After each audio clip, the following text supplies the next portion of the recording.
Hello everyone. स्वागत है आप सभी का आपके अपने YouTube channel unique GK by Arvind में।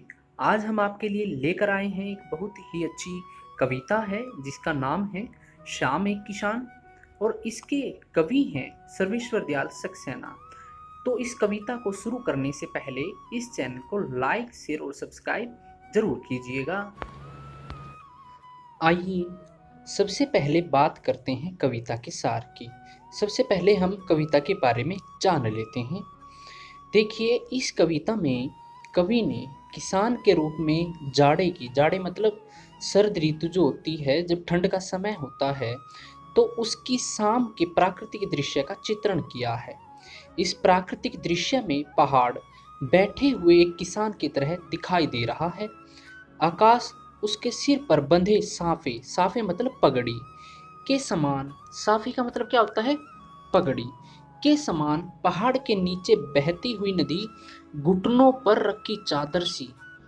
जैसे किसान बैठता है ना, और अपनी बैठ कर क्या करता है, घुटनों पर चादर रखता है, तो ऐसे ही पहाड़ से जब नदी निकलती है तो ऐसी लगती है जैसे किसी किसान के घुटनों पर चादर रखी हुई हो। आगे देखिए, पलाश के पेड़ों पर खिले लाल लाल फूल जलती अंगीठी के समान लगते हैं। और पूर्व अक्षितिज क्या होता है? जहां पर धरती और आकाश का मिलन प्रतीत होता है, या वो मिलते हुए लगते हैं। अंधकार झुंड में बैठी भेड़ों जैसा, और पश्चिम दिशा में डूबता हुआ सूरज किसकी तरह दिखाई देता है? चिलम पर सुलगती आग की तरह दिखाई देता है। चिलम आपको पता है, गांव में क्या है, जो बड़े बुजुर्ग हैं वो क्या करते हैं, चिलम या हुक्का पीते हैं, तो वहाँ जो सूरज है वो उसकी चिलम की भांति दिखाई दे रहा है। यह पूरा दृश्य बिल्कुल शांत है, शांत दिखाई दे रहा है, वहाँ किसी तरह की कोई आवाज नहीं है। अचानक इस दृश्य में अचानक मोर बोल उठता है, मानो किसी ने आवाज लगाई हो, सुनते हो? और इस आवाज के बाद यह दृश्य एक घटना में बदल जाता है। जो चिलम सुलग रही थी वो अचानक उल्टी हो जाती है और आग बुझ जाती है, और जैसे आग बुझने के बाद धुआं उठने लग जाता है, सूरज डूब जाता है, शाम ढल जाती है और रात का अंधेरा छा जाता है।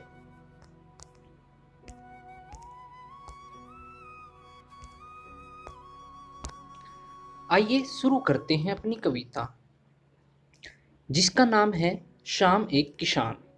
ठीक है, देखिए, आकाश का साफा बांधकर सूरज की चिलम खींचता बैठा है पहाड़। जैसा कि हम कविता के सार में पढ़ चुके हैं, इस कविता के अंदर शरद ऋतु की एक शाम अर्थात संध्या का एक किसान की तरह चित्रण किया गया है। आकाश का साफा बांधकर ऐसा लगता है कि पर्वत, जो पहाड़ ये दिखाई दे रहा है आपको, ये पहाड़ ऐसा लगता है जैसे आकाश का अर्थात बादलों का जो आकाश है, ये ऐसा लगता है जैसे इस पहाड़ ने बादलों का साफा, साफा मतलब क्या होता है? पगड़ी। क्या होता है? पगड़ी। अर्थात ऐसा लगता है, पहाड़ ऐसा लगता है जैसे उसने आकाश का साफा अर्थात पगड़ी बांधकर और सूरज की चिलम खींचता। देखिए, इसके सामने क्या दिखाई दे रहा है? सूरज, छिपता हुआ सूरज है, वो ऐसा लगता है जैसे किसान हाथ में लेकर चिलम पीता है, तो ऐसा लग रहा है जैसे उस सूरज की चिलम पी रहा है। ठीक है, बैठा है पहाड़, और ये दृश्य सारा ऐसा लगता है जैसे जो पहाड़ है वो आकाश की पगड़ी बांधकर और सूरज की चिलम खींचता अर्थात पीता हुआ आराम से बैठा है। ठीक है, आगे देखिए, घुटनों पर पड़ी है नदी चादर सी। देखिए, कई पर्वतों से निकलने वाली, पहाड़ों से निकलने वाली जो नदियां हैं, नदियां कैसी लगती है? जैसे जब किसान बैठता है ना, बैठता है तो क्या करता है, वो जो अपने कंधे पर चादर रखता है वो कहाँ रख लेता है? घुटनों पर। कहाँ रख लेता है? घुटनों पर।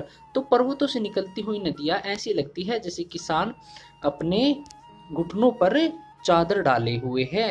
आगे देखिए, पास ही दहक रही है पलाश के जंगल की अंगीठी। पलाश के पेड़ होते हैं बेटा, पलाश के पेड़ों, छोटे छोटे पेड़ ऐसे लगते हैं, लाल लाल पेड़ ऐसे लगते हैं, उन पर आए हुए पत्ते जो हैं, फूल हैं, ऐसे लगते हैं जैसे पास ही जंगल में अंगीठी जलाई हुई है। किसके लिए? चिलम के लिए। करते हैं ना गाँव में, गाँव में क्या करते हैं, चिलम के लिए हम आग लगा लेते हैं थोड़ी सी, ताकि वो चिलम भरी जा सके।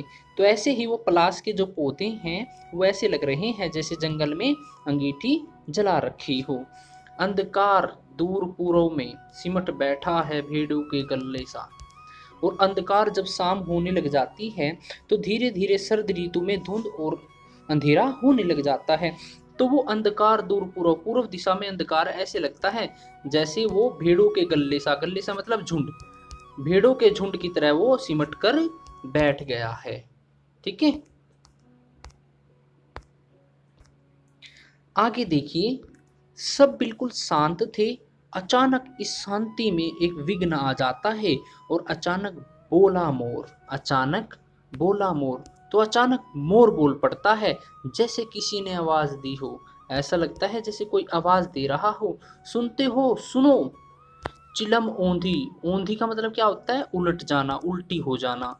मतलब चिलम जो सीधी थी, किसान पी रहा था, उसने उसको उल्टा कर दिया है। धुआं उठा और इसके बाद इससे धुआं उठने लगा है। सूरज डूबा, सूरज डूब गया है, अंधेरा छा गया है।